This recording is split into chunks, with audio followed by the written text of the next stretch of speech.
మా వారు రేపు నీకు ఒక సర్ప్రైజ్ ఇస్తాను అని 3 సార్లు చెప్పినప్పుడే అనుకున్నాను రేపు నా కొంప ముంచే పనేదో చేస్తారని. అనుకున్నట్టుగానే పొద్దున్నే క్లీన్ చేయని బోటి ఒకటి చేతిలో పెట్టి ఇదిగో సర్ప్రైజ్ అన్నారండి. ఇది సర్ప్రైజ్ కాదండి, ఈ సాడిజం. ఎందుకంటే ఈ ఎండలకి ఏసీ లేనిదే బయటికి రావాలనిపించట్లేదు. అలాంటిది ఈ బోటి క్లీన్ చేయాలంటే నాలాంటి వాళ్ళకి మినిమం 2 అవర్స్ పడుతుంది. అందుకే ఆ క్లీన్ చేసే పనిని సాయంత్రానికి పోస్ట్ పోన్ చేసుకుని అందులో సగం బోటి ఏమో కర్రీ చేశాను, మిగిలిన సగంతో ఇలా ఫ్రై చేస్తున్నాను.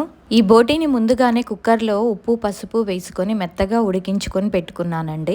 పెళ్ళైన కొత్తలో మనకి వంట అంతంత మాత్రమేగా, అలాంటిది బోటీ తీసుకొచ్చి ఫ్రై చేయమన్నారండి. మనకున్న నాలెడ్జ్తో బోటీని డైరెక్ట్గా ఆయిల్లో ఫ్రై చేస్తే అవి టప్ టప్ అని పేలి తలో దిక్కు నెల్లి పడ్డాయండి. ముక్కలు తినేటప్పుడు కూడా చాలా గట్టిగా ఉన్నాయి, అసలు తినలేకపోయాను. ఇప్పుడు వంటలో ప్రావీణ్యం పొందిన తర్వాత ఇలా ఉడకబెట్టి చేశాను, చాలా బాగుంది ఫ్రై. మరి ఈ ఫ్రైకి కాంబినేషన్గా రసం అయితే చేసుకున్నాను. వీడియో నచ్చితే ఒక లైక్ చేయండి.